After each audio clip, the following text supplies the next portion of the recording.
Kementerian Haji dan Umroh Republik Indonesia membentuk Task Force lintas kementerian bersama Kementerian Perhubungan, Kementerian Pariwisata, dan PT Garuda Indonesia guna mengoptimalkan pemanfaatan penerbangan haji untuk memperkuat ekosistem ekonomi haji dan pariwisata Indonesia.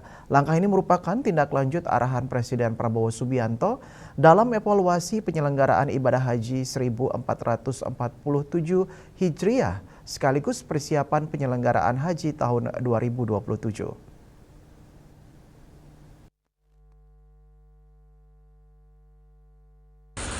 Pembentukan task force tersebut disepakati dalam rapat koordinasi yang dipimpin Wakil Menteri Haji dan Umroh Dhanil Anzar Simanjuntak serta dihadiri Wakil Menteri Perhubungan Suntana, Menteri Pariwisata Niluh Puspa, dan Direktur Utama PT Garuda Indonesia Glenn Karupan di Jakarta. Wakil Menteri Haji dan Umroh menjelaskan bahwa optimalisasi penerbangan haji merupakan bagian dari upaya membangun ekosistem haji yang lebih produktif sekaligus mendukung peningkatan kunjungan wisatawan Timur Tengah ke Indonesia dan memperkuat industri penerbangan nasional. Di haji itu charter, pesawatnya charter, itu yang dalam beberapa pidato presiden terkait dengan haji, concern beliau, kenapa pesawat Garuda kita yang terbang menghantar jamaah haji pulangnya kosong. Nah, itu jadi concern presiden. Presiden memerintahkan kepada Kementerian Haji, kepada Garuda, kepada Kementerian Perhubungan dan Kementerian Pariwisata supaya itu jangan sampai kosong. Jadi pulangnya itu jangan sampai kosong. Dan setelah pembicaraan panjang, Arab Saudi melalui GAKA setuju supaya pesawat-pesawat Garuda kita yang pulang ke tanah air ketika membawa jamaah haji itu tidak kosong, bisa membawa penumpang.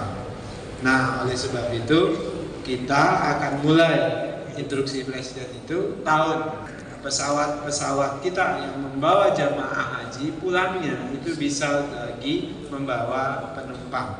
Nah, penumpangnya siapa? Penumpangnya inilah yang kemudian kita bicarakan dengan Kementerian Pariwisata supaya kemudian mendorong pariwisata kita, objek wisata kita di Indonesia itu bisa dijual ke masyarakat Timur Tengah, khususnya Saudi Arabia. Jadi kawan-kawan sekalian, ini sebagai data saja, jamaah haji kita dan umroh kita setiap tahun yang Menurut Dhanil, pemerintah Indonesia telah memperoleh izin dari General Authority of Civil Aviation Arab Saudi yang memungkinkan penerbangan Indonesia mengangkut penumpang pada rute kembali dari Arab Saudi ke Indonesia. Salah satu fokus yang dibahas adalah optimalisasi empty flight, yaitu penerbangan yang kembali ke Indonesia tanpa penumpang setelah mengantarkan jemaah haji ke Arab Saudi. Kedepan kapasitas penerbangan tersebut akan dimanfaatkan untuk membawa wisatawan dari Arab Saudi dan kawasan Timur Tengah ke berbagai destinasi unggulan di Indonesia.